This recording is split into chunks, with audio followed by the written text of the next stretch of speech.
அனைவருக்கும் வணக்கம். இப்போ நம்ம வாழைத்தண்டு பொரியல் எப்படி பண்ணலாம் அப்படின்னு பார்க்கலாம். அதுக்கு நம்ம ஒரு வாழைத்தண்டு கடையிலெல்லாம் ரொம்ப 10 ரூபாய்க்கே ஒரு வாழைத்தண்டு கிடைக்கும். அதை வாங்கிட்டு அருவாமனையிலையோ இல்லை கத்தியிலையோ, எனக்கு அருவாமனையில் அரியறது வட்டமாக இருக்குது, அதனால் நான் அதில் அரியிறேன் பாருங்கள். அந்த ஒரு பீஸ் அரியும் போதும் நாரை எடுத்து விரலில் சுற்றிக்கணும். விரலில் சுற்றி அந்த நாரை எடுக்கணும். எடுத்துட்டு அதுக்கப்புறமா கொஞ்சம் தண்ணியில் கொஞ்சோண்டு மோர் ஊற்றி அந்த தண்ணியில் அந்த வாழைத்தண்டை எடுத்து போட்டுக்கணும். நம்ம அந்த மாதிரி எடுத்து எல்லா வாழைத்தண்டையும் பொடிசாக நறுக்கி வச்சுக்கிறோம்.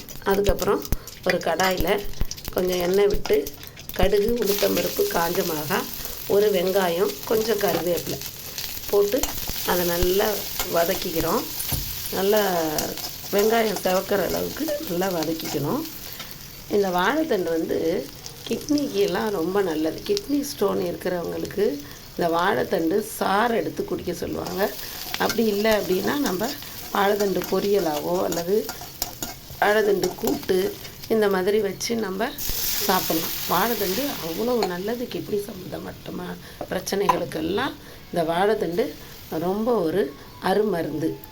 அதுக்கப்புறம் நம்ம ஒரு 2 ஸ்பூன் பாசிப்பருப்பை ஊற வச்சுருக்கோம். அந்த வெங்காயம் செவந்தோன்னா அதில் 1 டம்ளர் தண்ணி ஊற்றி இந்த பாசிப்பருப்பையும் அதில் போடுறோம்.